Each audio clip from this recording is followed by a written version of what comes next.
ahí. Luego todo eso se fue difuminando, pero de cuando en cuando, muy de cuando en cuando, surgen noticias, documentos, datos. Mi buen amigo Santi Camacho anda con la mosca detrás de la oreja hace unos meses y de vez en cuando me dice: oye, ¿por qué ahora todos los gobiernos están dando información con esta claridad? ¿Tiempo de crisis? ¿Tiempo de ovnis? ¿Es posible? Lo que ha pasado en España quizá tenga explicación, hay que dársela esta noche, si es posible. Guillermo León en la segunda hora ya nos informaba de la estación espacial, pero se han visto cosas. Y además cosas en una fecha donde se cumplían 35 años de esa mítica noche del 20 al 21 de marzo de 1974, de la que hemos hablado en alguna ocasión, y ahora tenemos nuevos datos, esta noche nuevos datos.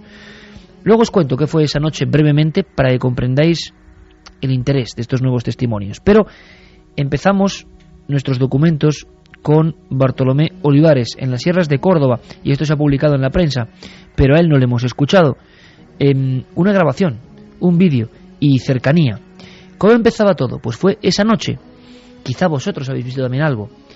Si es así, 7640, palabra clave milenio, o milenio3 con número @cadenaser.com. Escuchamos a Bartolomé, era una noche cualquiera y de repente se convirtió, se quebró, y seguro que ya es una noche diferente a todas las demás para él.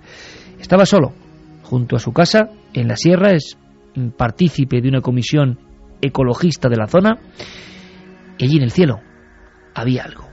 Eran sobre las 9 menos cuarto de la noche y bueno, llegué a una casa que tengo en el campo, está en un lugar bastante apartado y muy poco habitado, y bueno, estaba el espacio totalmente oscuro y dejé el coche, las luces encendidas, y entonces entré a la casa, abrí la puerta y cuando salí pues veo a la altura de mi cabeza pues una luz bastante intensa y bueno, proyectando, iluminando todo el espacio a mi alrededor. Me quedé un poco como hipnotizado, ¿no? Para los que hemos crecido y estamos aquí ante este micro en este mismo instante hasta ahora, gracias al fenómeno OVNI, en parte, ¿no?, que despertó nuestra curiosidad infantil hace ya muchos años. En mi caso, pues se van a cumplir 26 años este año. Parece mentira, ¿eh? 26 años. Pues gran parte de mi vida ya ligado indiscutiblemente a ese fenómeno, del que casi nadie habla, pero de vez en cuando hay testimonios. Claro que sí. ¿Qué son? No lo sabemos, pero como decía este hombre, Bartolomé Olivares, casi hipnotizado ante ese resplandor. Aquello iluminó toda la comarca como si fuera de día. Sobre todo, lo que extraña de este caso es la cercanía. Entonces, cuando reaccioné, entré a la casa, cogí la cámara y ya grabé pues lo que era la parte final del avistamiento. Entonces,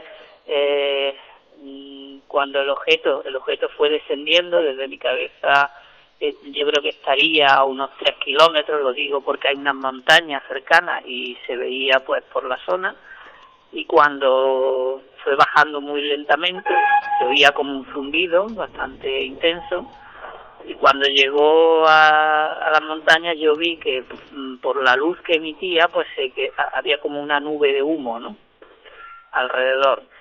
Y entonces cuando bajó ya se quedó todas las montañas, toda la zona esa iluminada, bastante intenso, y estuvo durante un rato, no sé si estaría 30 segundos o algo así, iluminado, y luego ya pues desapareció. Recibe una sorpresa interesante, y es la grabación, una grabación en vídeo, donde se ven bastantes cosas, estas. Y sí grabé un vídeo que eso sí salió mejor, y entonces al visualizarlo pues ya vi realmente que había un punto central y había pues como una bola de fuego alrededor que parece que se movía, ¿no? Y luego lo he proyectado en un cañón porque claro, en el ordenador al ser tan pequeño no se ve demasiado bien, y he visto como si tuviera unas aspas alrededor del círculo central, ¿sí?, como unas aspas de un molinillo o algo así, y se aprecia como, no sé, la sensación es un objeto como de tubo o algo así, no sé distinguir, pero vamos, lo que sí se aprecia es que yo pensaba que era como una luz que se emitía, pero parece que es un objeto y que de ahí pues sale como un humo o algo parecido. Todos con la mirada ahora mismo, si es posible, en el cielo, ese gran desconocido al final, de donde todos procedemos, materia de las estrellas. ¿Qué era ese objeto? Pues seguramente nunca lo sabremos, pero sí que hemos podido ver la filmación y desde luego el efecto es sorprendente, pero no desconocido.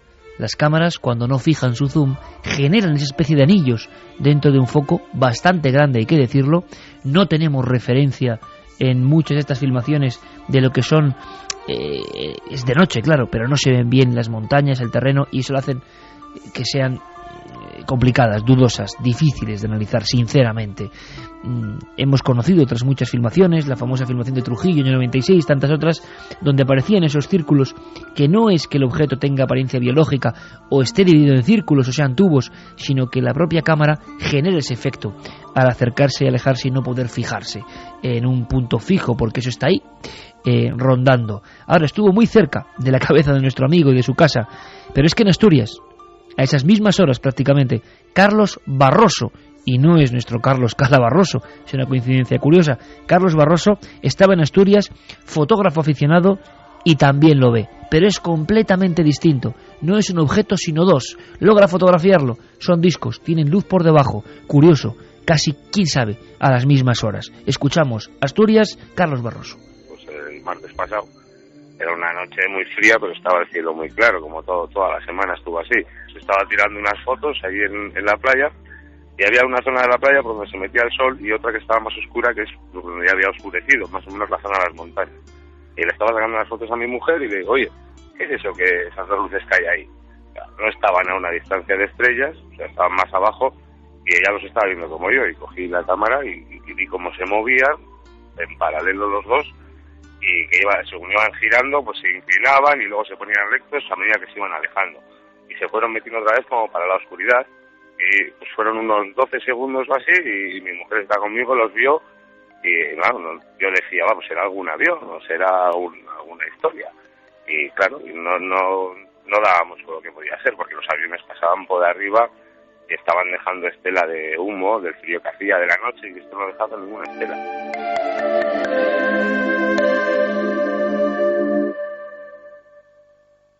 4:16. ¿Qué vio nuestro amigo Carlos en Asturias? ¿Qué aparece en las fotografías? ¿Es algo tecnológico humano? ¿Es un satélite? A él le sorprendió y intentó, desde luego, captarlo, dejarlo para siempre en la memoria fotográfica. Al pasar la tarjeta al ordenador aparecía esto. Cuando las pasé al ordenador, ya entonces sí que ya no encontraba explicación, porque las vi, las amplié, y con un portátil que tengo normal, pues veía cosas raras, no era algo normal. Estaban como, yo calculo, el objetivo que tengo es un 300, yo calculo que estarían a 1 kilómetro de mí. A 1 kilómetro de mí, porque si no nos llegaría a captar ningún color con el objetivo. O sea, sería un punto. Entonces yo calculo que para captarlos como los capté, estarían a 1 kilómetro y a una altura bastante más bajo que los aviones. O sea, al principio era como si la luz la tuviesen solo por una parte de los, digamos que son una especie de discos, pues la luz estaba en la parte inferior y en la parte superior era más oscuro. Entonces solo veíamos la luz cuando cambiaban de posición.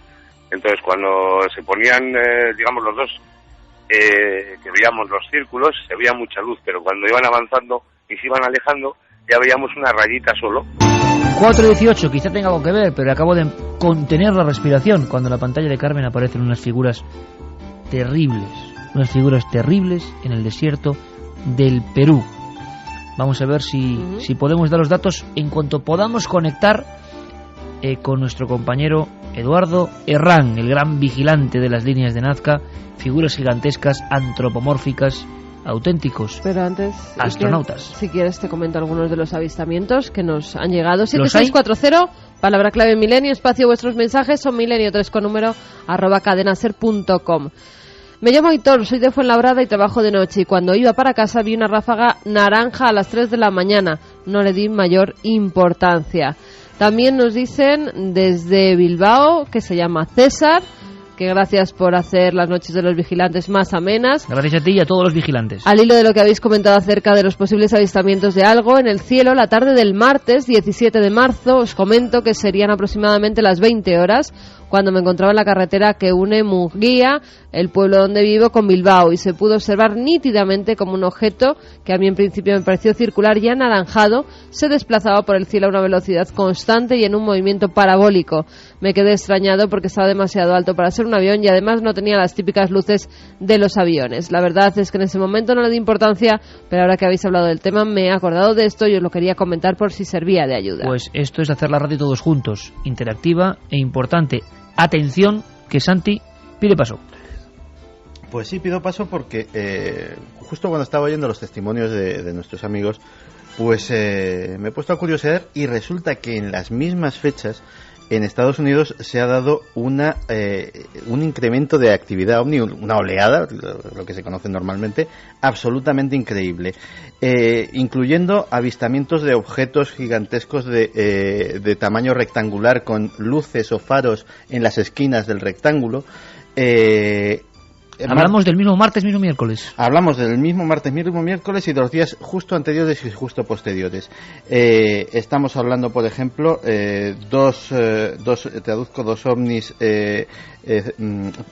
moviéndose pendularmente en el horizonte de Oklahoma, Indiana, el día 18, pasando por encima de una carretera, Connecticut, 10 a 19, objeto triangular, volando extremadamente bajo.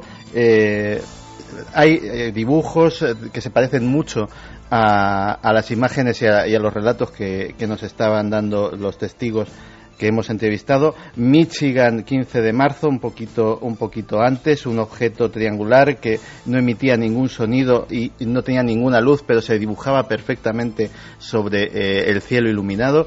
En fin, estoy viendo un dibujo incluso del testigo. Es curioso porque justo en el otro lado del Atlántico, en las mismas fechas, pues también había un incremento de cosas extrañas en el cielo.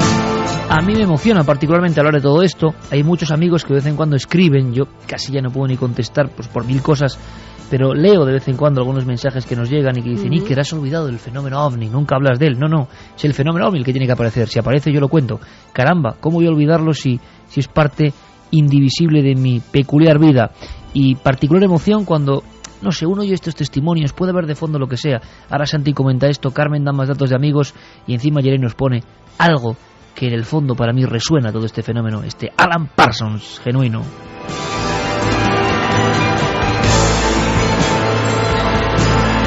Por cierto, ¿más datos en España? ¿Más gente? Sí, voy con Ander de Portugalete, que nos decía... Toda la zona norte, os dais cuenta, ¿no? Este email porque me estáis dejando perplejo. Os estoy escuchando hablar sobre los avistamientos de ovnis y el caso es que el martes noche, más o menos 23:30, cuando venía junto a mi compañero de trabajo desde Sestao hacia Portugalete, Vizcaya, nos dimos cuenta que había algo extraño en el cielo.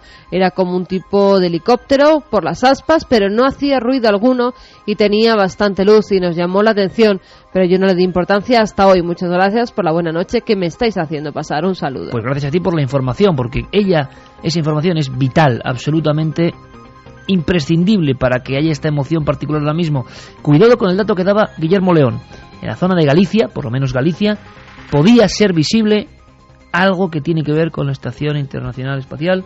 Y datos, Santi, datos. Lo tengo. La Estación Espacial Internacional fue visible a simple vista en España desde el 13 al 20 de marzo. El 13 solo se veía en Canarias, el 14 al suroeste de la costa mediterránea, 15 zona Badajoz, Madrid, etcétera, etcétera, 16 frente a la costa mediterránea y sudeste peninsular, 17 Cáceres, Burgos, Pamplona, 18 condiciones de observación buenas para el noroeste peninsular, la zona de Galicia, 19 Lisboa, Salamanca, San Sebastián, 20 nuevamente pasará frente a las costas gallegas a las 19:54. Pues qué interesante, Santi, esto es una maravilla, tener datos así en tiempo real es una maravilla, así que viendo que hay muchos casos del norte, aunque no coincidan con lo que dice la información oficial, quién sabe si estos objetos, algunos cercanos, otros dos, tienen que ver con la Estación Espacial Internacional. Hay que dejarlo muy claro, pero lo que es emocionante es que mucha gente está mandando su información. ¿Quién sabe? Quizá este año sea el de una alerta OVNI, aunque sea efectuada para, no sé, comunicarnos todos aquí desde el estudio, como hacía Antonio José en su época, e intentar conectar, ¿no? Mucha gente que parece que ve algunas cosas. Detalle que yo creo que es fundamental. Cuando los ultraescépticos y personas que decían, ya han dicho durante años, que el fenómeno OVNI solo se debe a imaginación de las personas, ¿por qué durante muchos años, todos los años 80, parte de los 90, la gente ha dejado de imaginarse cosas? ¿Y por qué la gente, si por ejemplo estos casos, una parte de ellos fuera de la Estación Espacial Internacional, es fiel a lo que está viendo? Cuando esos casos de cosas que se ven son tan absurdas, están cerca de tierra, no tienen que ver, ¿por qué entonces hay que dudar de los testigos y no cuando ven algo que es explicable? En fin, yo os hablaba de que era marzo del 74, lo he contado 1000 veces porque yo creo que es una noche mítica, que en diferentes puntos de España, casos muy cercanos, como decía ahora Santi, de objetos aterrizados quemando el campo, sorprenden en Sevilla un viajante de comercio, sorprenden a un camionero salmantino que sale en todas las portadas de periódicos. La Guardia Civil en NASA investigan los rascones y huellas no ya de un objeto, sino de un objeto posado y de unos seres. El chofer de Diputación de Cádiz, esa misma noche, horas después, también tiene una noche de terror cuando se encuentra con un objeto parecido, una luminaria posada también, y un individuo de aspecto extraño, extraordinario, y eso hace que la CIA incluso motive el retraso de la libertad sobre los ovnis en España, a grandes rasgos. Bueno, pues como lo hemos comentado en alguna ocasión, para mí ha sido emocionante que gente como Antonio, vamos a llamarle Antonio porque es un, vamos a decirlo así, un cargo importante, alto, y quiere mantener un poco el anonimato, pero bueno, hemos hablado con él, tenemos todos los datos, y era un niño, y a él le saltó algo, ¿no? Dijo, caramba, empezó a calcular, y eran esos días de marzo del 74, y este caso nunca ha salido a la luz, y sería uno más, sería quizá el cuarto caso. Me parece interesante. Podríamos titularlo como titulaban en aquella época, ¿no? Como un objeto que casi se proyecta contra un grupo de niños. Los niños pensaron que iba a chocarse contra ellos. Ocurrió en las afueras de Mérida, marzo del 74. Sería un caso más de una noche excepcional. Antonio, este es su recuerdo.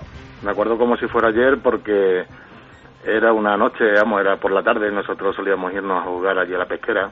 Me acuerdo porque llevaba incluso el uniforme, una zona que está entre el río Guadiana y la zona de las viviendas, ya eso no existe. Estamos hablando ya de hace 35 años.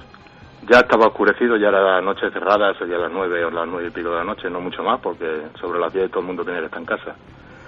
Y uno de los amigos, yo no recuerdo bien quién fue, nos invitó a todos a que miráramos al cielo. La verdad es que miramos todos, porque la verdad dio un grito tremendo, y quizás yo fue uno de los que más tiempo me quedé mirando, pero vamos, venía directamente hacia nosotros, o sea, no venía en horizontal, sino que venía directamente hacia nosotros. Directamente hacia nosotros, un grupo de niños, con el uniforme del colegio, a las afueras de Mérida, en la noche en la que en diferentes puntos de España se vivió algo que acabó en los expedientes oficiales del Ejército Español y que hemos sabido, pues prácticamente 20 años después, todo lo que había pasado con detalle cuando hemos visto esos informes. Este caso nunca se registró, y si se registró, no está. Pero esos niños miraban al cielo y de ahí bajaba un objeto naranja. Ellos creían que casi los iba a tocar, los iba a rozar. Y era una cosa anaranjada, llevaba una estela. Salimos todos corriendo de tal manera que ninguno pasó por encima de las piedras, todos nos metimos por el fango. Llegamos todos sucios arriba a la zona de las viviendas y la verdad es que nos quedamos asombrados y después incluso se quedó una estela. Pues nuestros padres nos creyeron porque una señora también lo vio y la verdad es que aquello nos quedó, unos días totalmente impresionados, tanto que tardamos mucho en bajar a la pesquera y cuando bajamos la primera vez fue una tarde, muy temprano, y todos creíamos que lo que fuera estaba allí, porque lo vimos muy cerca, o sea, no sabemos, lo hemos comentado, pero lo hemos comentado cuando éramos niños, y nunca supimos lo que era, simplemente era una cosa redonda, anaranjada, venía a una velocidad tremenda. Creíamos que iba a impactar contra nosotros, no que pudiera pasar por encima de nosotros, sino que iba a impactar contra nosotros. y cuando llegamos a la pesquera, efectivamente, creíamos que aquello o había caído allí o algo había quedado allí. Creíamos que iba a impactar contra nosotros. Suena a caso de otra época, ¿verdad, Santi? Y es un caso de otra época. Pues sí, además me estaba trayendo unos recuerdos muy buenos, porque recuerdo cuando era niño que mi abuela me contaba. Mi abuela se crió en Fuensalida, en la provincia de Toledo. Estaríamos hablando de los años 20. Que ella venía un día con un cántaro y iba andando por un camino, y de repente vio que algo se le venía encima desde el cielo, y tanto fue así que se arrojó al suelo y tiró el cántaro y el contenido, que no sé si sería agua o leche o vaya usted a saber lo que te haría por lo propio de una actividad campesina, ¿no?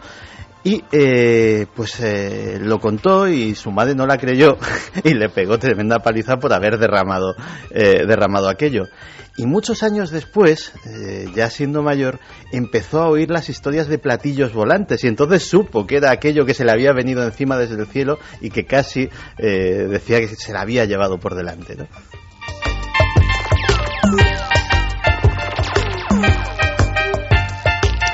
Auténtico viaje en el tiempo. Teletipo, Carmen, últimos datos. ¿Más gente de España que ha visto cosas? Pues están llegando ahora, Iker, porque dicen, por ejemplo, de hace 2 semanas, un objeto con luces raras que se movía muy rápido sobre el Cerro de los Ángeles. Posteriormente me dolía la cabeza. También Alexis, de Las Palmas de Gran Canaria, dice si conoce lo del posible avistamiento de un ovni esta semana en Gran Canaria. Nos lo ha escrito más gente, lo de ese posible ovni en Gran Canaria. Pues ahora con Oxígeno, segunda parte, mítico donde los haya, en este, como decimos, bucle, ¿no?, que hemos hecho en el tiempo, porque la radio tiene esa facultad, trasladarnos a otras épocas. Hemos conjuntado voces de ayer con las de esta misma semana, porque en nuestro programa no nos vale estar conjeturando, bueno, dialogando sí, porque dialogamos amablemente, pero queremos sobre todo, y ese es nuestro marchamo, que los documentos, los testimonios, lo que está ocurriendo ayer, hoy, hace milenios o ahora mismo, lo escuchéis vosotros. Ese es nuestro trabajo como periodistas. Y por eso mismo, dime. Nos dan datos conspiranoicos sobre por qué ahora se ven menos ovnis o más. Decía que en los 80 se ven menos ovnis porque el escudo antimisiles de Ronald Reagan impedía su entrada a la Tierra. Bueno, teorías de todo tipo, tipo. Ahí, de hecho, yo me acuerdo de un autor que en un congreso de estas cosas conspiranoicas me comentaba, decía, tú deberías de saberlo, pero el escudo antimisiles de Reagan no está orientado hacia la Tierra, los misiles están orientados hacia afuera. Un día me cuentas ese congreso por dentro, ¿eh, Santi? Mira, muy también bien. A mi padre y hermana le siguió una luz intensa que se mantuvo a la misma distancia y velocidad desde Santa Elena hasta Villanueva del Arzobispo, en Jaén. Me gusta este ambiente, espero que vosotros también. Y ahora vamos a marcharnos ni más ni menos que al Perú. Acaban de llegar y espero, yo no sé si están ya o que estén prontísimo en ikerjimenez.com las fotos. Voy a comprobarlo. Porque ahora mismo, amigos, por si faltaba algo en esta noche, hay algo en tiempo real. De vez en cuando surgen nuevas líneas de Nazca, ¿no? Pero es que hay algunas más antiguas. A mí me contaban allí en Nazca que hay una zona que le llaman el Cerro de los Astronautas.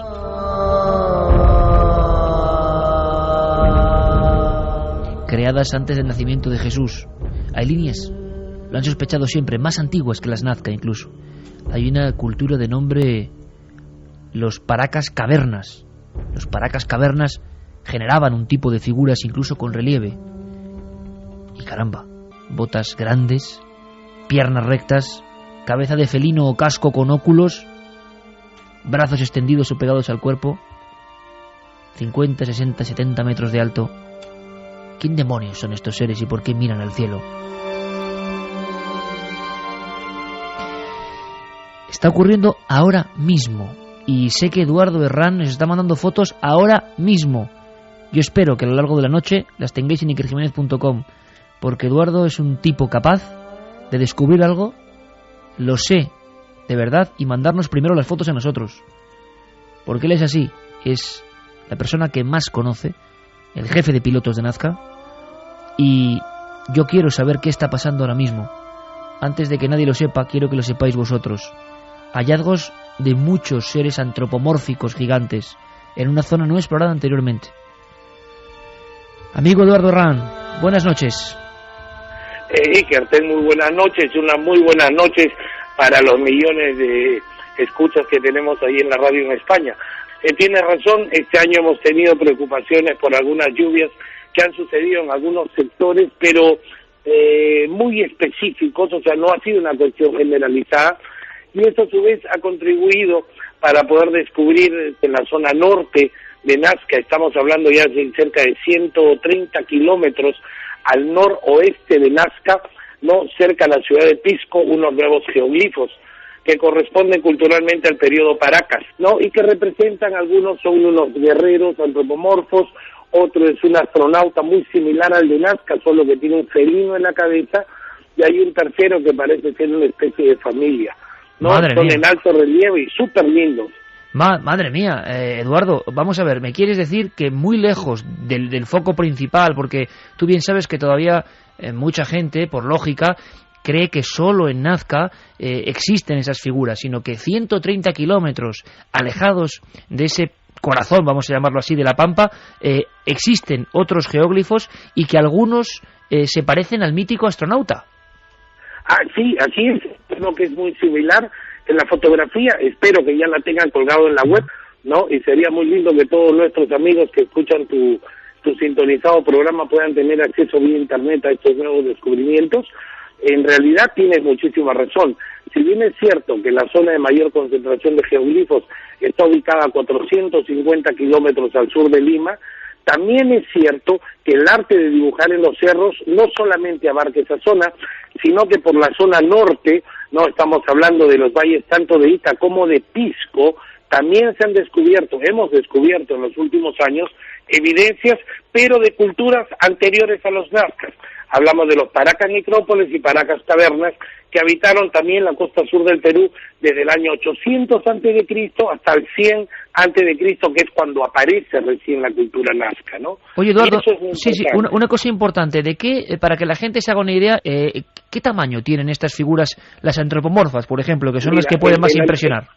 Así es, el antropomorfo con cabeza de felino tiene alrededor de 90 metros de largo por 60 metros de ancho. Por favor, úsenlas y ponlas en la web. Yo todavía no he tenido el tiempo necesario para colgarlas en mi web, pero sí sería lindo que en tu página web la puedas poner como los nuevos descubrimientos en la zona de Pisco. ¿Ya? Los otros son unos antropomorfos un poco más pequeños, que miden alrededor de los 40 metros, pero lo interesante es que son 4 dibujos, uno al costado del otro, ¿no? Que es aparentemente lo que podría ser una familia. Y hay otros que están en la zona de Pisco, ya que ese es increíble, muy cerca donde está el candelabro que tú también conoces, claro, ¿no? Que son unas aves, ahí hay un personaje antropomorfo, hay unos rostros que son realmente alucinantes. Oye, Eduardo, que como siempre nos das mucha envidia, pero me gustaría hacerte un par de preguntas más. Por ejemplo, ¿por qué cabezas de felinos, Eduardo? Mira, porque la divinidad, en este caso de los felinos, llámese el puma, llámese los tigrillos que habitaron y habitan en las partes de la sierra, han sido considerados lo mismo que los cóndores como dioses por los antiguos peruanos, ¿no? ¿Y por qué? Porque de alguna manera siempre les anuncian, en el caso del cóndor, que viene el agua, y el felino es por su gracilidad, por su forma de cazar, etcétera, etcétera. Entonces todos estos dibujos pertenecen en la simbología a lo que viene a ser el panteón de dioses de los antiguos Paracas y Nazcas.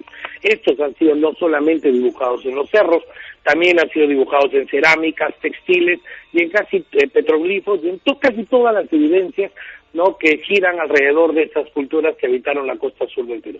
Entonces yo creo que es un muy buen momento para hacer esa introspección que tú, que te dedicas con tanto ahínco y con tanto amor a ver este tipo de misterios, que son los que al final van a terminar resolviendo alguna de las incógnitas que tenemos nosotros como humanos, ¿no? Qué gran mensaje, y qué alegría para mí esta noche, Eduardo, te lo aseguro, con todo el impacto de venir de ese mundo prehistórico, pues hablar contigo. No me he encontrado con la sorpresa de estos hallazgos y digo, hay que llamar al buen amigo Eduardo Herrán. Yo puedo decir que creo que la persona viva que más sabe del asunto Nazca, que más lo siente, que más lo vive.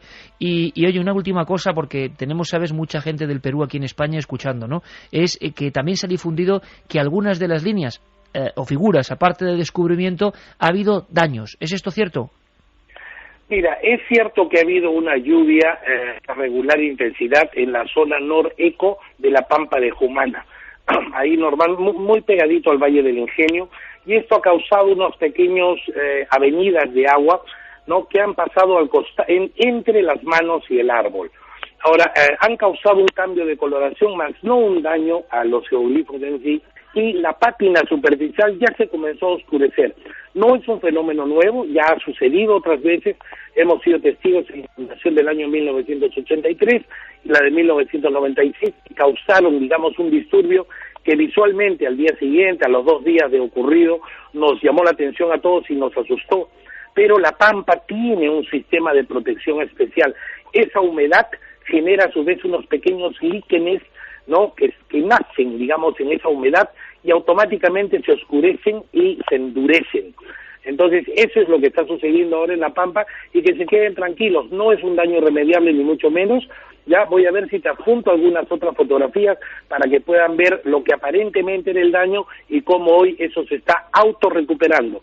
Bueno, pues buena noticia entonces, Eduardo. Las líneas y las figuras que son un mensaje mágico. Aprovechamos para toda la buena gente y amigos del Perú para mandarles esa buena energía. Y Eduardo, este verano sí, no puede pasar. Tenemos que sobrevolar ese mundo que creo que es uno de los grandes secretos y misterios y que algo nos quiere decir, y que, como tú muy bien has dicho, en este tiempo aparente de zozobra podemos mirar a los ojos de esas figuras y maravillarnos, y seguro que aprender algo nuevo y encauzar nuestro rumbo. Un fortísimo abrazo desde España. Perfecto, Iker, y quiero darte una última buena noticia que se llama Herodiana. Estamos comenzando a funcionar desde la ciudad de Pisco. Ajá. Porque hemos detectado que el mejor tour aéreo que se realiza para ver toda la historia de los geoglifos es muy limitado, pero ahora desde la ciudad de Pisco es una operación que acabamos de comenzar hace una semana para poder conocer todos los geoglifos, tanto de Pisco como de Ica, Ocucaje, Palpa y Nazca. Es un vuelo súper completo que estoy seguro que ahora que veamos en el verano tienes que venir y conocer con nosotros. Oye, nos guardéis un pasaje ahí en Herodiana, ¿no, Eduardo? Pero por supuesto, hermano, estás tú invitado y todo el equipo de producción. Ya estamos sobrevolando con aviones de última generación, los Caravan nuevos, porque las líneas de Nazca se merecen eso. ¿Sí? Genial. Eduardo Herrán, querido amigo, suerte, un abrazo y gracias como siempre. Listo, maestro, un fuerte abrazo para ti y un muy fuerte abrazo a todos los oyentes de tu programa.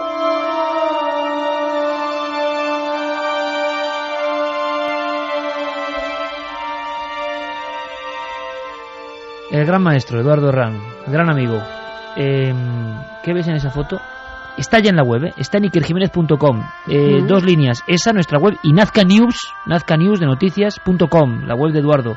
Es increíble la figura. Las ha subido al blog de ikerjimenez.com, ahí las ha subido Guillermo León. Las ha subido ya.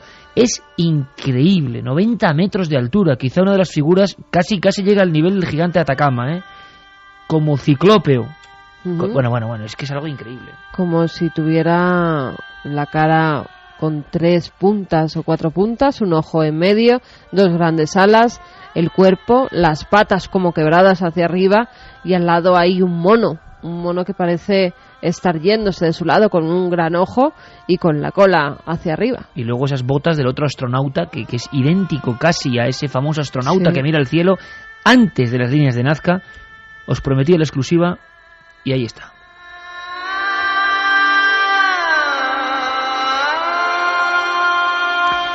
Y ahora, Santi me comentaba que hay tantos datos, tantos informes, aunque sea brevemente antes de meternos en otra historia, Santi, que sí que hay datos de Gran Canaria. En los mismos días se ha hablado de avistamiento ovni. Sí, concretamente en la página web del diario Canarias 7 aparece la noticia titulada Un ovni sobre las Palmas de Gran Canaria. Y hace notar que a primera hora de la tarde del pasado miércoles diversos testigos afirman haber visto 3 objetos en el cielo capitalino con dirección variable. 2 de ellos desaparecen entre las nubes y el restante fue visible durante varios minutos en dirección sur.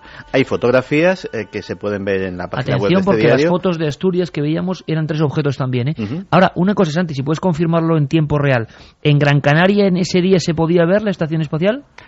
Pues espérate, que creo que tengo abierto todavía el enlace. Sí, no. Nos han llegado también fotografías desde Barcelona, nos las enviaba David, dice que tiene más, y aquí podemos ver, mira, el cielo, podemos ver alguna referencia que son los árboles cercanos que tiene, y como una bola de color blanco que sobrevuela la zona de Barcelona. La visibilidad por Canarias era justo una semana antes. De todas formas, las fotografías y los testimonios de los testigos dejan muy claro que es un objeto oscuro que vuela por debajo de las nubes. Es decir, el mismo miércoles. Un día nublado se le ve perfectamente perfilado sobre las nubes, y los testigos afirman que luego 2 de esos objetos desaparecen entre las propias nubes, y una de las fotografías se ve perfectamente que las nubes están de fondo, es decir, que está a una altura inferior.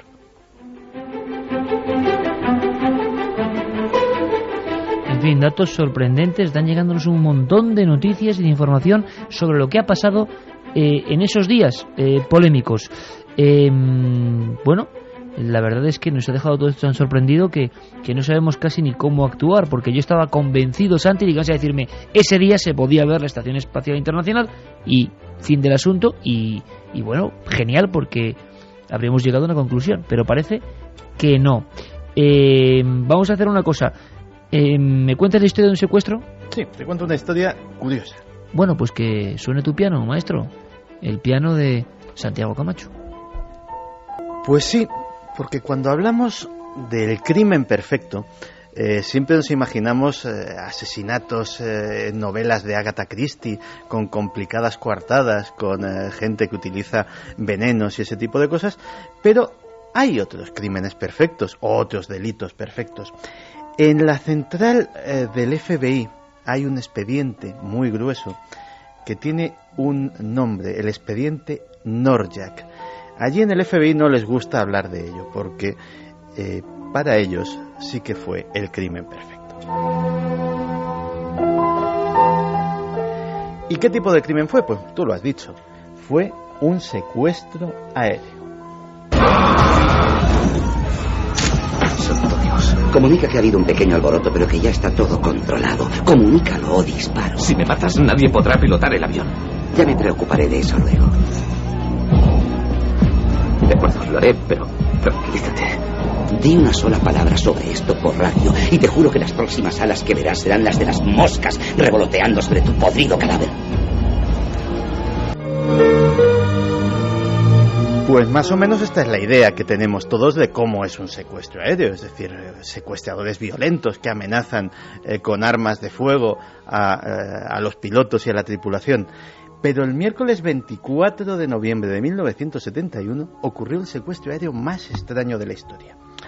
Un hombre que viajaba bajo el nombre de Dan Cooper, si es que ese era su nombre, que lo dudamos mucho, abordó un Boeing 727 de la Northwest Airlines, concretamente el vuelo 305, que volaba desde Portland a Seattle. Cooper era un tipo que aparentaba unos 40 y tantos, medía 1,80, iba vestido como los mafiosos de las películas, impermeable negro, traje oscuro, camisa blanca, corbata también negra y unas gruesas gafas de sol. Se sentó en la parte de atrás del avión, en el asiento 18C, y nunca se separaba de su maletín. Después del despegue, llamó a la azafata, pues tal vez querría una bebida.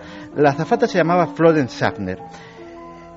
Pero no, el pasajero no quería nada, simplemente le deslizó un sobre que decía ábralo. Ella estaba acostumbrada a estas cosas, era una chica pues de buen ver, tenía una profesión de azafata y decía, bueno, pues uno más que me quiere dar su teléfono. Así que se lo guardó, pero Cooper le indicó con el dedo que se acercase un momento y le dijo al oído, señorita, es mejor que mire esa nota, tengo una bomba.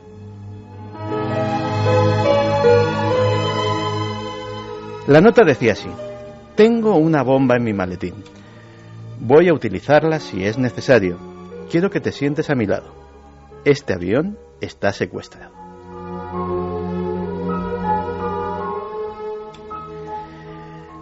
Por si cabía alguna duda, Cooper abrió el maletín y efectivamente allí había cables, lo que parecían cartuchos de dinamita, una batería. Desde luego, si era una bomba simulada, estaba muy bien simulada. Así que empezó el juego de todos los secuestros aéreos, el juego de las demandas. Bien, ahora, ¿qué hacemos? ¿Cuál es el plan? Porque tendréis algún plan, ¿no? Todavía no. No hay planes de emergencia para esta situación. Es algo que no se ha contemplado. Pues ya puedes empezar a contemplar. Esta es una jodida situación que hay que desjoder a la voz de ya. A través de la azafata y por medio de la radio de la cabina, sin que se diera cuenta ninguno de los pasajeros, el desconocido pidió $200.000 en billetes sin marcar de 20, 2 juegos de paracaídas, uno principal y otro de emergencia. Todo ello debía de estar en el aeropuerto de Seattle para cuando llegase el avión. También un camión para que repostase y pudiese despegar. Si no se cumplían sus demandas, la bomba haría explosión. Si contaba con todo lo que había pedido, dejaría marchar a los 36 pasajeros.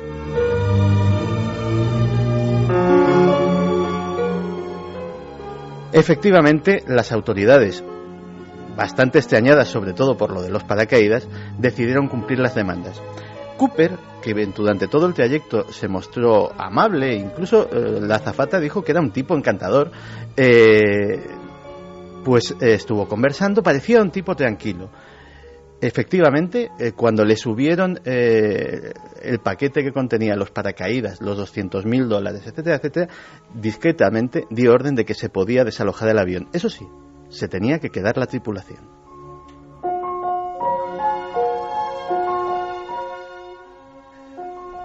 Indicó a los pilotos una ruta en el mapa. Les indicó que la cabina no tenía que presurizarse, que tendrían que volar lo más despacio y lo más bajo posible. Cuando esas demandas se cumplieron, al llegar sobre cierta zona del estado de Washington, los pilotos notaron que la rampa trasera empezaba a abrirse. Cooper había saltado. Y nunca más se volvió a saber de Cooper. Durante 8 semanas se rastrearon aquellos bosques sin dar ni rastro de él. El FBI, la versión oficial era que Cooper no podía haber sobrevivido a ese salto.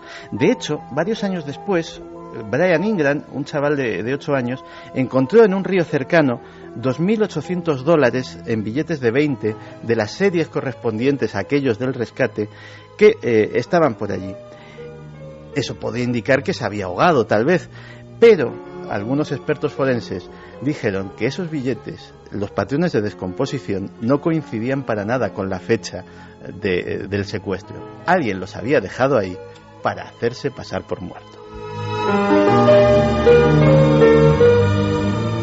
La última noticia la tenemos de otro niño excursionista que en 2004 encontró en la zona, enterrado, un paracaídas. El crimen perfecto a veces sí existe. Sencillamente magistral. Yo estaba viendo, me estaba imaginando la cara del tipo con el maletín a medio abrir. Y ahora un poco de alegría para todo el mundo, ¿verdad, Carmen? Claro que sí, acabamos como siempre con alegría y con los mensajes de nuestros oyentes. Mira, Roberto desde Granada nos decía: hola amigos de Milenio 3, estoy disfrutando como cada sábado con vosotros cuando he escuchado la historia de la ruta M6 en Sudamérica y viendo el vídeo que hay en el blog me he sobrecogido. A16 en Sudamérica. ¿Podría M6, ser el Inglaterra. mismo caso que comentasteis en televisión hace tiempo de la figura que había en el cruce? Sí, es que es de ese tipo, se refiere a Iquique, Chile. Sí, es. Exactamente. Guillermo de Santibáñez dice: increíble, Nazca sigue mostrando sus secretos. ¿Qué nos quedará por descubrir? Estoy deseando ver las fotos. Pues en el blog de ikerjimenez.com las tiene. O sea, en la web pulsáis dentro de blog, que está ahí muy aparente, y ¡pum!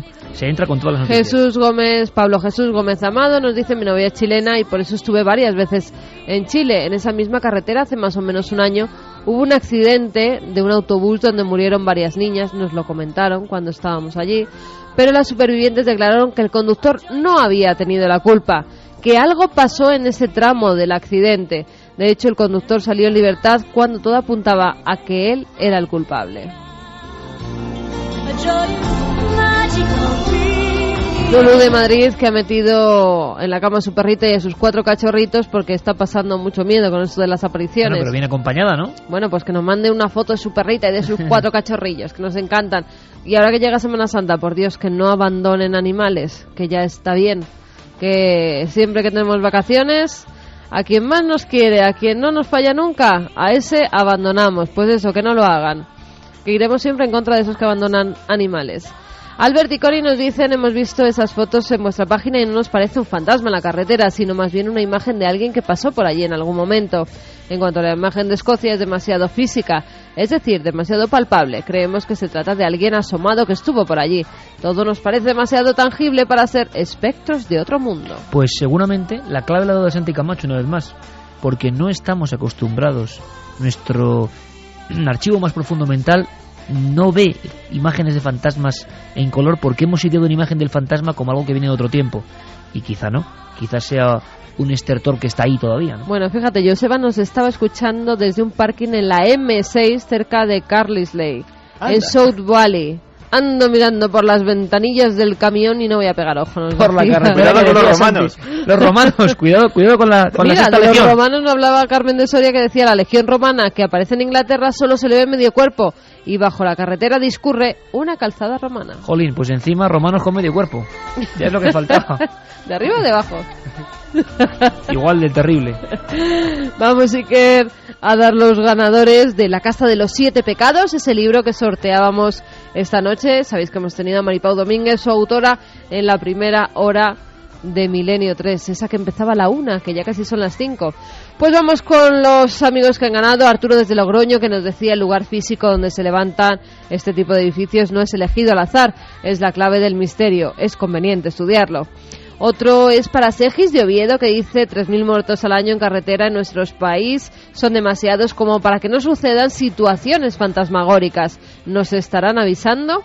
Y el último es para Jesús García, que nos decía: Madrid es una ciudad de luces y de oscuridad al mismo tiempo.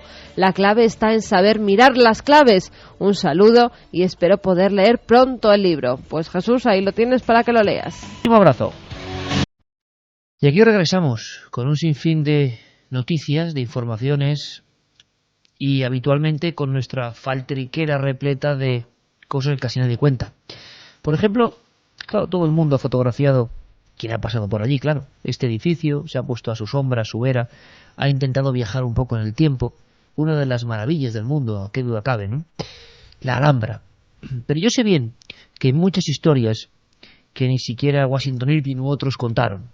Yo sé bien que el embrujo de la Alhambra va mucho más allá y a veces entronca directamente con los temas que nos ocupan y que nos interesan, esos temas donde el misterio aparece. Esta es la sintonía de Juan G. Vallejo, esos mundos inexplorados que a veces pueden ser tan famosos, pero al mismo tiempo tan desconocidos como esta maravilla, la Alhambra. He observado que generalmente cuanto más ricos han sido los habitantes de un edificio en los días de su prosperidad, tanto más pobres y humildes son los que viven en los de su decadencia, y que los palacios de los reyes concluyen con frecuencia sirviendo de asilo a los mendigos. La Alhambra se encontraba en ese triste estado de decadencia. Cuando alguna torre empezaba a desmoronarse, venía a instalarse en ella alguna andrajosa familia, que se hacía la propietaria de sus dorados salones en compañía de los murciélagos y búhos, y colgaban sus guiñapos, emblema de la pobreza, en las ventanas tragaluces. A comienzos del siglo XIX, un escritor avezado, aventurero, Washington Irving, llegó a la ciudad de Granada y de repente contempló como encaramado en un valle se encontraba un palacio que parecía un palacio sacado de un sueño. Y es que dicen que hace muchísimo tiempo había un sabio persa que uno de sus escritos comentó que había podido visitar ni más ni menos que los jardines de Irem, unos jardines que había en medio de la península arábiga en los que solamente podían entrar los hombres que eran prácticamente inmortales, los sabios, los poetas, aquellos que conocían los secretos de la Biblia, del Corán, de los textos sagrados. Comentan que este manuscrito persa fue el que llegó a manos ni más ni menos que de Alamar, que fue el que mandó construir esta fortaleza, la fortaleza a cuya sombra tuve la suerte de nacer, a cuya sombra florece una de las ciudades más bellas del mundo, Granada. La Alhambra, que significa la roja. Significa la roja porque está construida con el barro que se saca del mismo monte de la Sabica. El monte de la Sabica no fue concebido por casualidad para hacer allí aquel palacio que era una réplica del jardín de Edén, del paraíso del Edén. Realmente la Sabica fue un monte sagrado desde el tiempo de los fenicios, hace más de 2000 años, donde hoy día está la Torre del Agua de la Alhambra. Se encontraba un templo de adoración a la diosa fenicia Natá, la diosa fenicia de la fertilidad. Realmente la Sabica fue siempre una montaña extraña. Dicen que es la montaña donde mayor número de plomo, hierro y pequeñas pepitas de oro se encuentran, no en vano. El río Darro, que es el que pasa por debajo de la Alhambra, proviene del latín dauro, que significa oro. Ese mundo de ensueño que ven todos los años miles y miles de personas, sigue ahí, desafiante, lleno de mil secretos que han hecho que mentes prodigiosas, como por ejemplo del pintor Maquecher, cuando vio en aquellos azulejos dibujos sin fin, los imitara para hoy día que toda la gente del mundo pudieran ver esos cuadros que, al igual que los azulejos de la Alhambra, no tienen ni principio ni fin. Principio ni fin realmente tienen las leyendas y los orígenes misteriosos de la Alhambra. He de decir que, por desgracia, si no hubiera sido por Washington Irving, que vivió en la Alhambra cuando era un lugar donde vivía gente andrajosa, tal y como describía en el texto que hemos puesto al principio, si no es por Washington Irving, se hubieran perdido las leyendas de la Alhambra. Un libro del que no podemos ya saber cuántas ediciones y en cuántos países se ha publicado. Lo que hizo Washington Irving en ese libro fue recoger de los habitantes desarraigados que había en ese lugar todas las leyendas que hablaban de fantasmas, de espectros, de viejos sabios que venían desde lejos para crear ese maravilloso monumento. Cuando Aben Abud se hallaba contristado por estos tormentos y molestias, llegó a su corte un antiguo médico árabe, cuya nevada barba le llegaba a la cintura, pero el cual, a pesar de sus señales evidentes de larga longevidad, había ido peregrinando a pie desde Egipto hasta Granada, sin otra ayuda que su báculo cubierto de jeroglíficos. Venía precedido de la aureola de la fama. Se llamaba Ibrahim Eben Abu Ajib, y se le creía contemporáneo de Mahoma, pues era hijo de Abu Ajib, el último compañero del profeta. Una de las cosas que sabéis que siempre me mueve, buscar la historia de los inmortales. Según Washington Irving, Ibrahim Ibn Abu Ayyub, un médico y astrólogo egipcio, fue un inmortal que hizo los planos de la Alhambra. ¿Cierto? ¿Secreto? ¿Misterio? Posiblemente nunca lo sabemos. Según cuenta la leyenda de Washington Irving, recogida de la gente que vivía en la Alhambra, lo único que pidió a cambio de hacer los planos, de planificar este maravilloso monumento, es que le dejaran una pequeña cueva en la que él pudiera meditar el monte mágico de la Sabica. Es una de las maravillosas historias que tiene la Alhambra. Lo curioso es que Alamar, guiado por este egipcio que comentan que traía textos que había sacado de una sala debajo de las pirámides, y está recogido en este libro del siglo XIX, pues reflejó en la Alhambra realmente parte de la arqueología sagrada que aparece en otros libros como son la Biblia. El Palacio de Comares tiene la misma planta y estructura que el Templo de Salomón. O lo más curioso, la famosa Fuente de los Leones, que no es ni más ni menos que una copia del mar de bronce, la maravillosa figura que había para purificarse con agua en la puerta del Templo de Salomón, una gran columna de bronce en la que dicen que casi que cabía un mar y en cuya base había 12 leones exactamente igual que los que hay en la Alhambra. Inspiración de poetas, sueño de reyes, la Alhambra seguirá siempre ahí. No sabemos dónde está su magia. Por desgracia, ese centro de conocimiento en el que se guardaron más de 1 millón de ejemplares quemados por el cardenal Cisneros en el siglo XVI en la plaza de Virrambla, ese centro de conocimiento y de poder, de él solamente nos queda la fachada y una serie de claves que tenemos que seguir.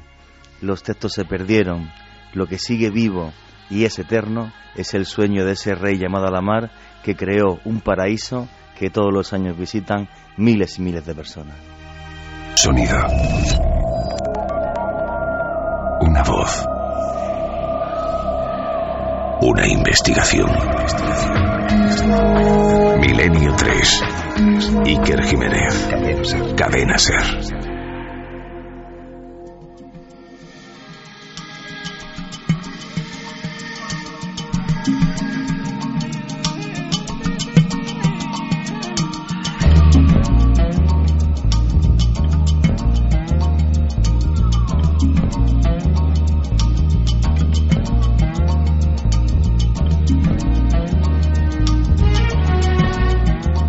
Y 18 minutos, Carlos Ródenas, que nos pone esta maravillosa banda sonora de Planeta Encantado, aquella serie de JJ Benítez con una música, de verdad hay que decirlo, absolutamente inspirada. Pues hay mucho más que contar de la Alhambra. Esto es nada, una pista, 2 pistas para que empecéis a investigar, para que sepáis, quien no lo sepa, quién fue Washington Irving, cómo estaba la Alhambra en aquel siglo XIX. Es que hay historias que hablan de fenómenos paranormales. No me digas mucho, Juanje, no adelantemos mucho, pero dentro del edificio por visitantes más o menos actuales. Sí, están recogidas hace mucho tiempo. Bueno, el primero que realmente las escribe de aparición de espectros y fantasmas es Washington Irving, ya en el siglo XIX.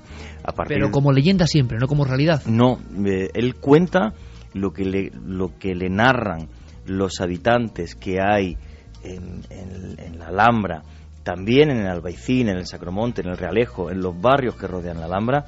Él recoge las leyendas que le contaban como hechos que habían sucedido como realidad, ya que no había textos escritos sobre lo que había acontecido allí, fueron todos quemados por el cardenal Cisneros. Entonces, el tema de espectros y apariciones, sí, y bueno, y una de las historias que yo tuve ocasión de investigar, que es tan apasionante como el de los fenómenos paranormales, que publiqué junto a Lorenzo Fernández además en el libro Operación Al-Ándalus, en el que me colé en el Palacio de Carlos V hasta el balcón que da justo hasta donde está el Patio de los Leones, que hay un museo, y otra vez me colé sin permiso y me contaron una serie de historias y de fenómenos paranormales. No trabajaba aquí, entonces no te preocupes, Carmen, no me pueden demandar ahora. Y yo no he dicho nada. entonces aparte de toda esa maravillosa leyenda, lo que es un hecho, y tuve la suerte de poder cotejarlo con algunos arqueólogos y algunos historiadores, es el laberinto que hay debajo de la Alhambra, del que, si mal no creo, ahora hay visitas guiadas para algunas partes de ese laberinto que se pueden visitar, pero el laberinto no se sabe hasta dónde llega, los pasadizos que hay debajo de la Alhambra. Hay una Alhambra debajo de la Alhambra llena de 1000 misterios, como es el palacio que tiene arriba. Realmente es el monumento más visitado, no de España, de Europa, no sé si la gente lo sabe, y realmente se lo merece porque es una maravilla de hace muchos siglos y que su belleza se perpetuará, yo pienso que para la eternidad. Santi nos va a contar uno de esos temores terribles. Contábamos la noticia de que un robot había matado a alguien. Vamos a ver qué se esconde detrás de todo eso, pero creo que se esconde en el fondo un mundo nuevo. Pero antes, algo que ha pasado a unos 40 kilómetros de altura sobre la Tierra, creo que es muy, muy interesante, y es que, en fin, como tantas noticias científicas, ¿no?, que, bueno, se quedan ahí y que son un gran misterio. Todavía hoy nadie sabe si la vida, el origen de la vida, tiene lugar en la Tierra, porque sí, porque hay una especie como de reacciones, esa sopa química de elementos. Nadie sabe cómo salta la chispa de la vida. Algunos piensan y creen que vino de fuera, que del espacio llegaron las primeras moléculas vivientes que reaccionaron con la Tierra, que engendraron nuestro planeta como un gran óvulo, y el espermatozoide vino del cosmos. Todavía se debate sobre eso y lo sabéis bien. Bueno, pues ayer mismo el Comité Indio de Investigación Espacial descubrió una serie de bacterias en esa franja donde se divide la atmósfera ya, digamos, del espacio, y estaban vivas, eran animales vivos a 40 kilómetros de altura. Bacterias. ¿Cómo se comportan? ¿De dónde vienen? Una teoría ha surgido de inmediato: origen extraterrestre, y lo informa, podemos decir, nuestro corresponsal en el mundo de la ciencia, José Manuel Nieves, director de Ciencia y Tecnología del diario ABC. Yo creo que la historia es impresionante. Acaba de pasar bacterias sobre nuestras cabezas, rozando con el espacio, y que no saben bien de dónde demonios vienen. son 3 bacterias completamente nuevas y desconocidas hasta el momento. Es decir, nunca se había encontrado nada parecido en nuestro planeta, ¿no? En ninguna parte. Estas son especiales porque han sido encontradas a decenas de kilómetros de altura en la estratosfera, en la alta estratosfera. Y esta es una zona de nuestro mundo que está en los límites de la atmósfera. Es decir, donde la atmósfera de la Tierra deja de ser atmósfera y empieza a ser espacio exterior. Entonces, el hecho de que haya unos organismos capaces de vivir en esas condiciones ha planteado varios interrogantes a los científicos, ¿no?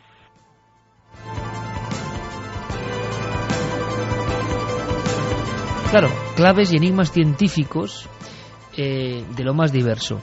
¿Qué son? ¿Por qué están ahí? ¿Por qué resisten las temperaturas, las circunstancias? ¿Proceden de nuestro sistema en el fondo? ¿Han mutado o es que vienen de fuera? Y si vienen de fuera, ¿qué hacen bacterias al margen de nuestra vida cotidiana? ¿Dónde iniciaron su chispa de la vida? Esas extrañas bacterias, aunque el resto de la información en estos días las aparte por completo y nos preocupemos de otras muchas cosas, están ahí y están siendo examinadas. El experimento, curiosísimo, José Manuel Nieves nos lo cuenta. El experimento consiste en que a medida que el globo va subiendo, va tomando muestras de aire en unos cilindros metálicos y este globo concretamente lo ha hecho entre 20 y 40 kilómetros de altura. Los cilindros, que han sido 16, una vez que están llenos de aire, son lanzados a la Tierra, caen en paracaídas y son recogidos por los científicos. Aquí es lo importante porque 2 laboratorios independientes, distintos, han analizado las mismas muestras y los 2 laboratorios han encontrado lo mismo. Han encontrado varias colonias de bacterias, en concreto 12 colonias de bacterias diferentes, ¿no? 9 colonias eran conocidas, pero estas bacterias además se veía que tendían a morir. Sin embargo, de las 12 colonias, 3 de esas colonias no morían.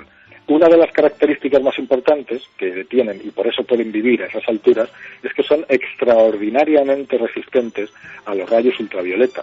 Y esa característica es la que ha hecho sospechar de un posible origen extraterrestre.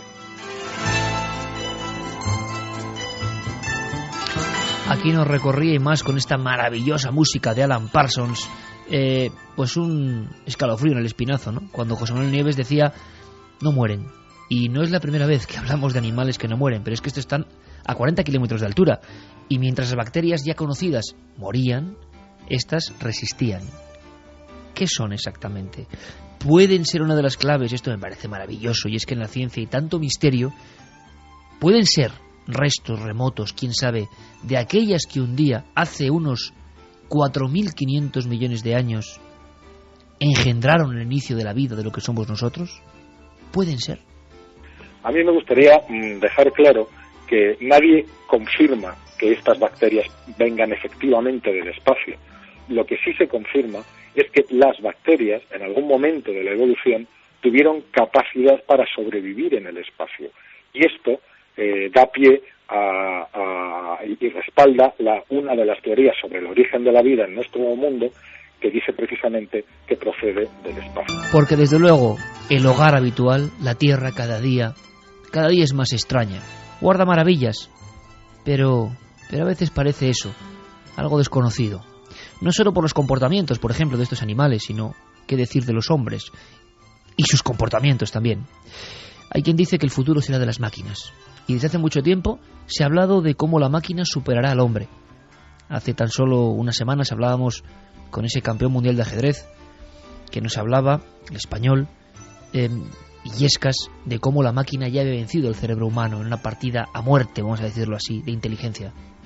Pero, ¿qué estará pasando con ese mundo de los robots? Hace poco una noticia, nos la contaba Santiago Camacho, también nos hacía saltar de un brinco. Ya un robot autónomo había actuado de soldado y había matado a un ser humano. ¿El inicio de una era?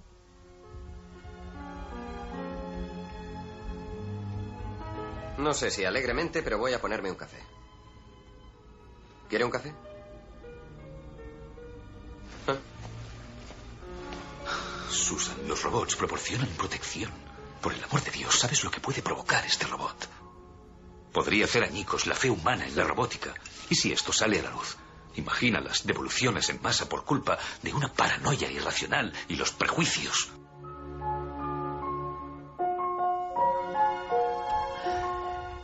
Yo Robot, Terminator, Blade Runner, todo parecía cosa de ciencia ficción.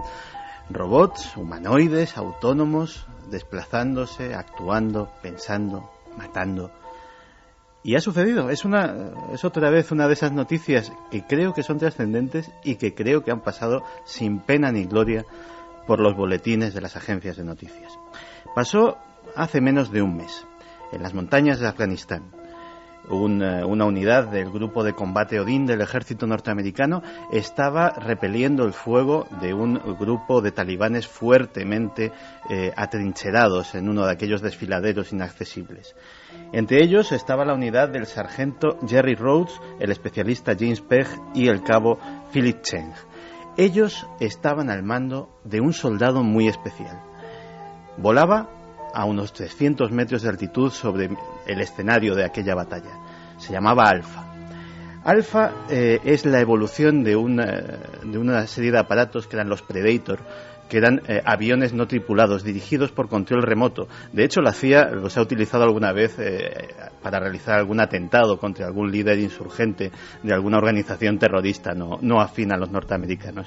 Pero los Alfa son distintos, porque los Alfa ya no hay un soldado, ya no hay un operador con un mando a distancia, con una consola, con un ordenador dirigiéndolos. Los Alfa son autónomos. Ven, oyen, escuchan las órdenes y las ejecutan.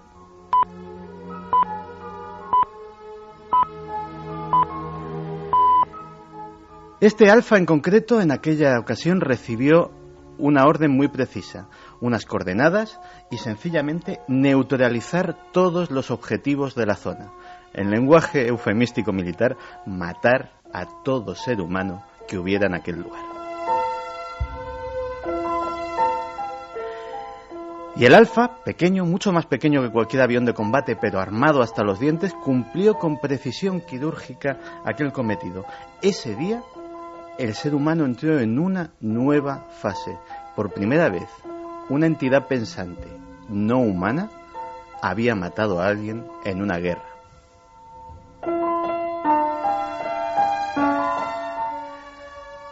Lógicamente las implicaciones morales son muchas. De hecho, fíjate que en la película esta de Yo Robot también se lo preguntaban.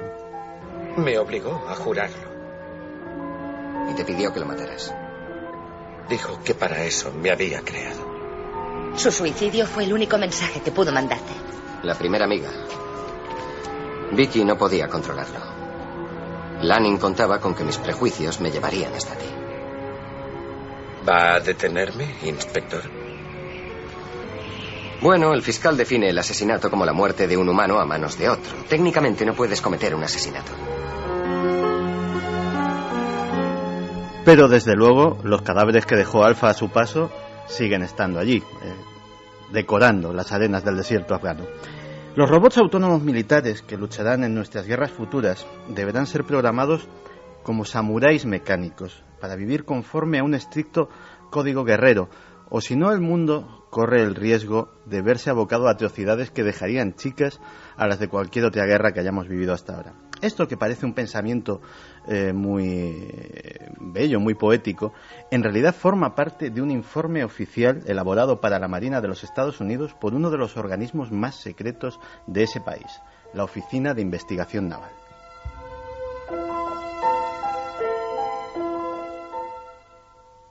El informe, que es el primer trabajo serio sobre la ética de los robots militares, ya se habla de eso, prevé un rápido avance hacia un escenario en el que los robots sean lo suficientemente inteligentes como para tomar sus propias decisiones en el campo de batalla y trazar las tácticas para cumplir las órdenes, que pueden ser muy generales, como en el caso que acabamos de citar, que se les hayan dado. Hay un concepto erróneo, dice el autor del informe, el doctor Patrick Lynn. Hay un concepto erróneo, y es que los robots solo harán aquello que les hayamos programado para hacer. Desgraciadamente, esta creencia está muy anticuada y procede de la época en la que los programas podrían ser escritos y comprendidos por una sola persona. Uno de estos aparatos lleva un software que consta de millones de líneas de código y que cada parte, por razones de seguridad, ha sido escrita por diferentes equipos de programadores. En realidad, no sabemos lo que hay en la mente de uno de estos aparatos.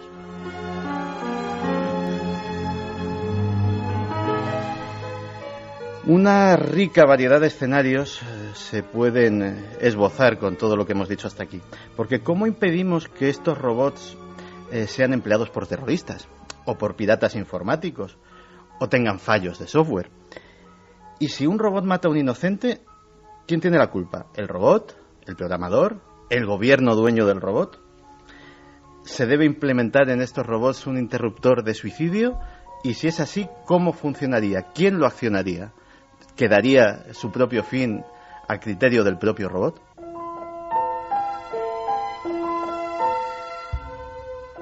Y todo esto son preguntas importantes, y con esto acabo, porque el mismo estudio prevé que en 2015, a la vuelta de la esquina, antes de las Olimpiadas que pretendemos que sean en Madrid, 1/3 de los vehículos de combate terrestres y aéreos del ejército estadounidense sean aparatos no tripulados.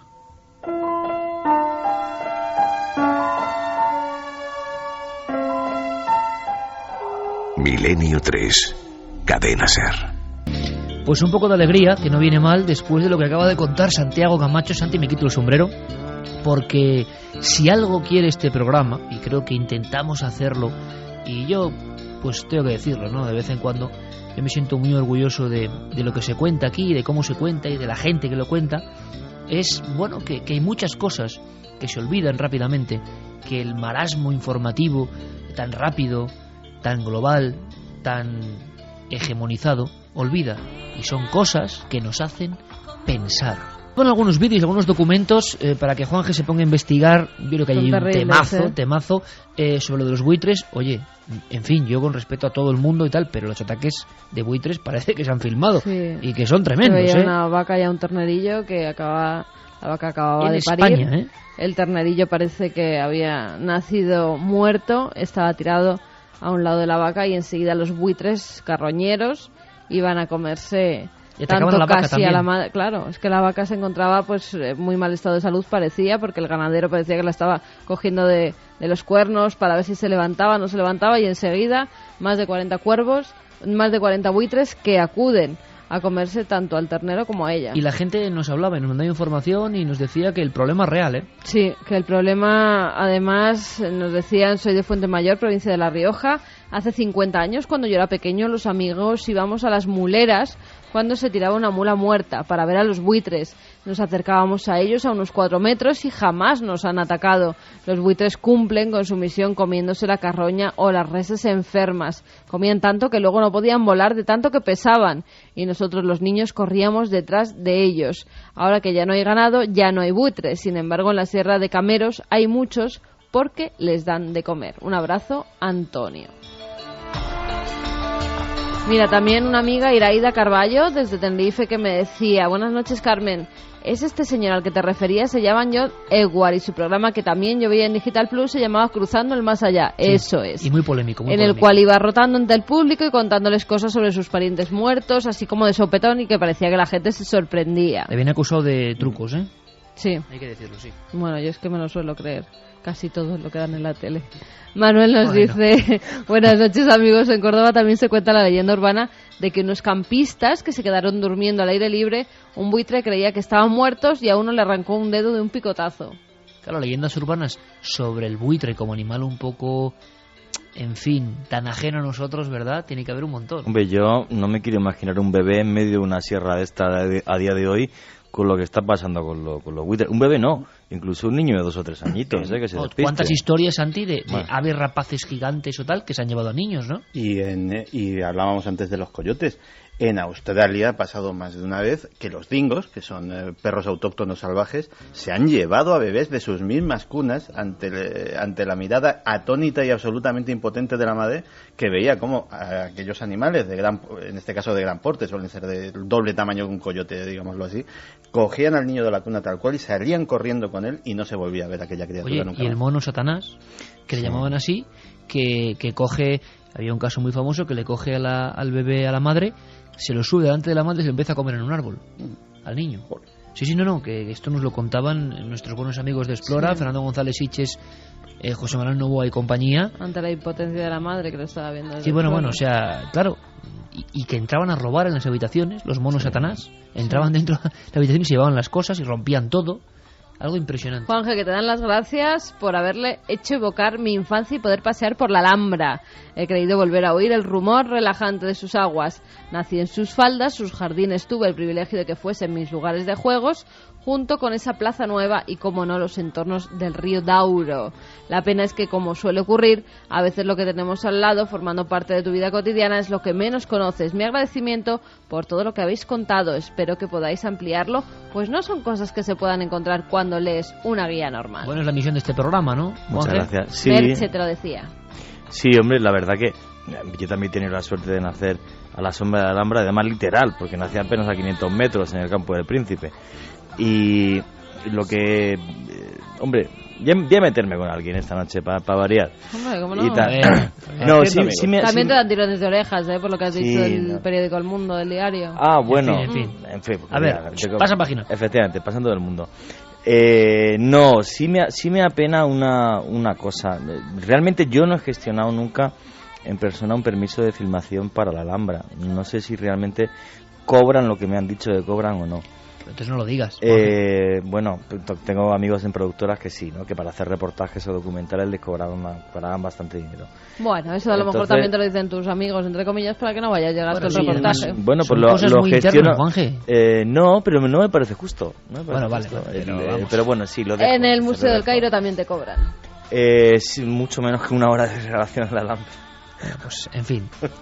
Nada, lo único que digo es que la cultura hay que fomentar. La hora de la Alhambra genial, es maravilloso, y invito a todo el mundo a que vaya a la Alhambra, y nosotros lo que intentamos desde aquí, tanto la Alhambra como cualquier otro sitio, es hacer que la gente conozca sus partes más desconocidas y su historia más oculta y más además, secreta. si te cobran mucho o si te cuelas, o sea, ¿qué más te da? Pues sí, es verdad, me cobran todos lados. Oye, uno de los síndromes más extraños, Santi, ¿qué duda cabe? Bueno, la imagen de la Patricia Hearst era, ¿no? La hija del magnate. Yo no sé si era con una especie de ametralladora en la mano. Era con una K-47 ¿Con un Kalashnikov? Sí, cuando formaba parte del Ejército Simbiótico de Liberación. Claro, y la gente, yo creo que a nivel mundial empezó a hablar de una cosa que se ha quedado muy inserta en la memoria popular, que es síndrome de Estocolmo. ¿Cómo es posible que alguien te secuestre y tú de alguna forma te enamores o te pongas a favor del secuestrador? Ha habido casos dramáticos. El reportaje de nuestro compañero Carlos Largo habla de eso, de síndrome de Estocolmo. ¿Por qué Estocolmo? ¿Tiene algo que ver esta historia de tan extraña a nivel mental con esa localidad concreta del norte de Europa? Bueno, vamos a aprender un poco. ¿De dónde viene? ¿Qué hay de verdad de leyenda en el síndrome de Estocolmo?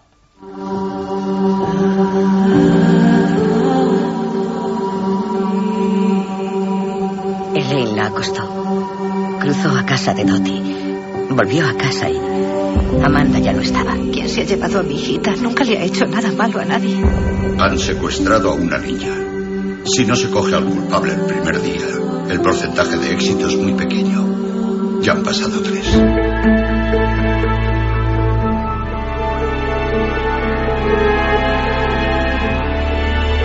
Muchas trágicas historias comienzan de esta manera.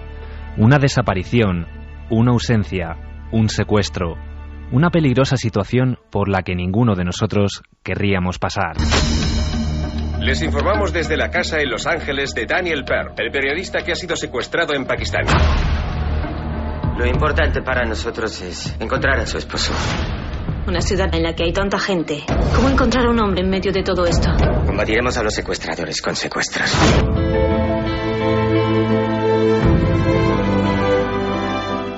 Miedo y vulnerabilidad ante sus captores son dos de las sensaciones que acompañan la mayor parte de las veces a aquellas personas que han sido víctimas de un secuestro.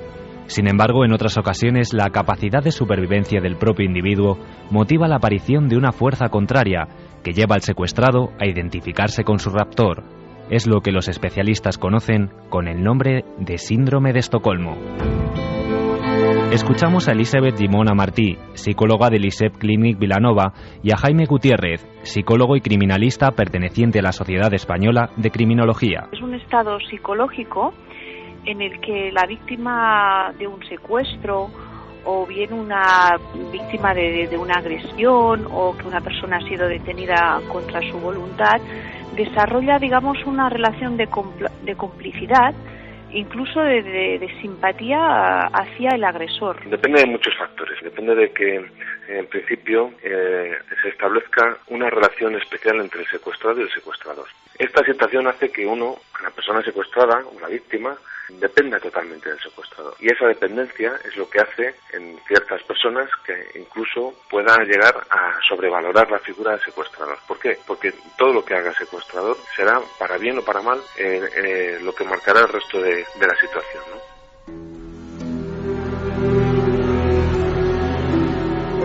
Son muchas las causas que pueden provocar un síndrome de Estocolmo. El miedo ante una situación amenazante, el temor a sufrir algún daño, el deseo de que todo acabe lo más rápido posible. Conductas que, aunque no parezcan extrañas, pueden llevar al aprecio y cooperación entre víctima y secuestrador. Tanto en un secuestro que se produzca el síndrome de Estocolmo como en un secuestro normal, la primera reacción y la más fácil de ver es el shock, ¿no?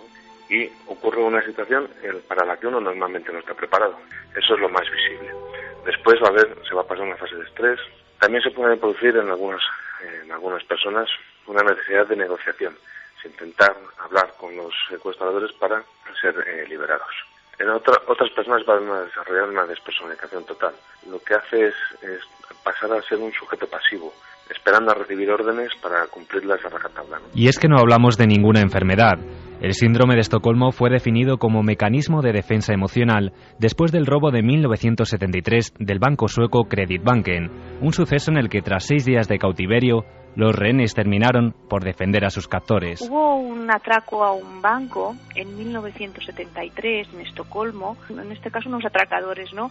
Secuestraron a 3 mujeres durante 5 o 6 días, incluso les pusieron como dinamita alrededor del cuerpo, o sea, las tenían ahí secuestradas y con la dinamita, y bueno, al final los cogieron, pero lo que sorprendió principalmente a los profesionales de la psicología y psiquiatras, que las víctimas se negaron a testificar en contra, y que incluso una de las víctimas, pues digamos que tenía cierta simpatía hacia el secuestrador, ¿no? Y claro, eso pues realmente chocó. Síntomas que se repiten una y otra vez. Conocidos casos como el de la millonaria Patty Hearst y las niñas Elizabeth Smart y Natasha Campus así lo confirman. Estoy segura de que lo fue, por supuesto que sí. Lo llaman síndrome de Estocolmo y desorden emocional postraumático. Yo no tenía libertad, realmente no fui liberada hasta que me separaron de ellos durante 2 semanas. Y entonces ocurrió, todo comenzó a desaparecer lentamente justo cuando ellos ya no estaban. Desgraciadamente, según los especialistas, podemos decir que actualmente el área de extensión del síndrome de Estocolmo es aún mayor. El número de personas que viven sometidas en el mundo es estremecedor. Y es que las fatales noticias así lo confirman. El abuso infantil y la violencia doméstica son ya una realidad.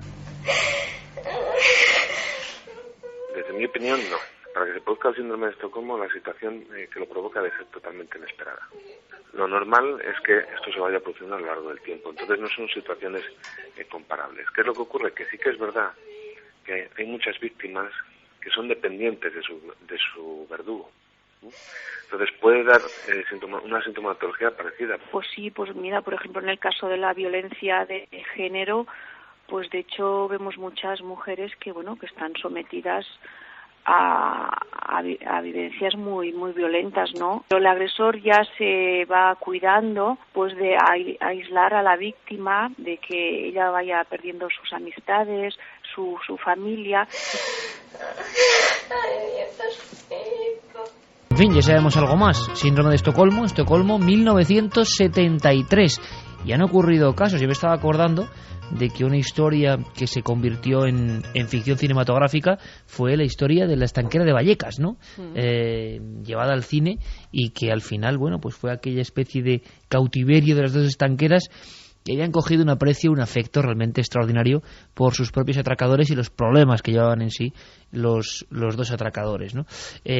Por cierto, noticias, hablábamos de animales que han protagonizado gran parte del programa, cocodrilos, historias de cocodrilos atacando a niños, en fin, que cuando uno sondea un poco... Una niña de 10 años a la que se han comido su cabeza en Filipinas, cuando iba hacia el colegio en canoa.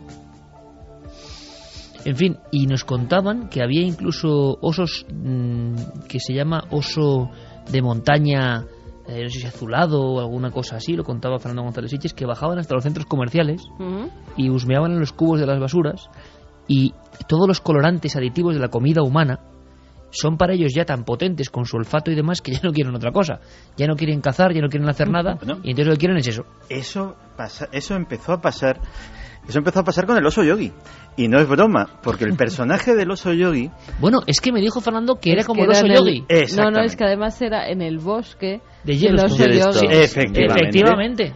Y de hecho hicieron el personaje del oso Yogi en su momento porque... los osos de Yellowstone estaban... Con las tortitas de... Claro, el problema era que los osos eran extraordinariamente dóciles. Y la gente empezó a alimentarlos. Ya los excursionistas de aquel parque nacional empezó a darles.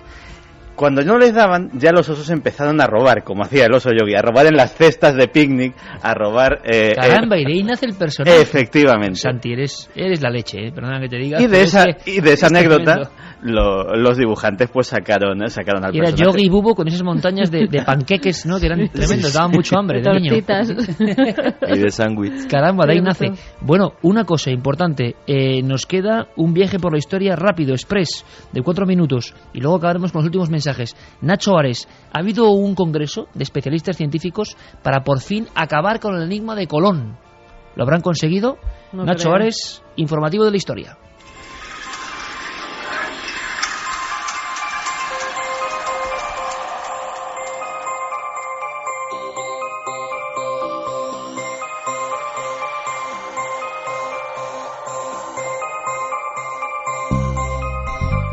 El 14 de marzo se clausuraron en Marbella las primeras jornadas del encuentro histórico-científico colombino, en las que se ha intentado dar luz al origen de Cristóbal Colón y la polémica identificación de sus restos.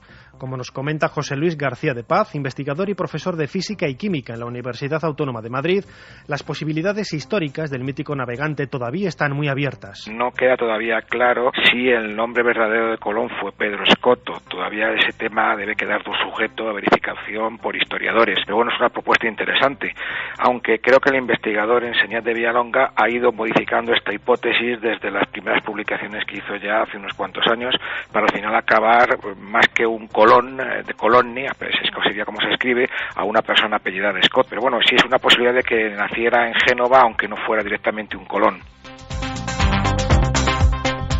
En las jornadas se profundizó en los últimos descubrimientos relacionados con los restos óseos aparecidos en la urna de plomo de la Catedral de Sevilla.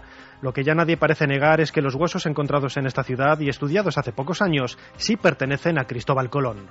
Está perfectamente, creo yo, ya demostrado que el ADN que han obtenido los investigadores dirigidos por el profesor Lorente corresponde al descubridor Cristóbal Colón, y los escasos restos que en la Catedral de Sevilla corresponden a Colón, por comparación con los restos de su hermano, y que Diego, que es hermano de madre, al menos, porque claro, se ha comparado el ADN materno, y con su hijo Fernando, su segundo hijo, que era bastardo, que fue biógrafo de su padre y que está por propios méritos en la Catedral de Sevilla.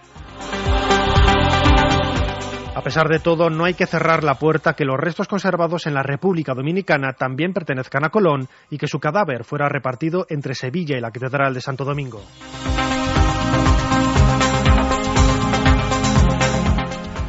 La momia del hombre de los hielos, Ötzi, descubierta en los Alpes italianos en 1991, exhibe por primera vez todos sus tatuajes en una página web.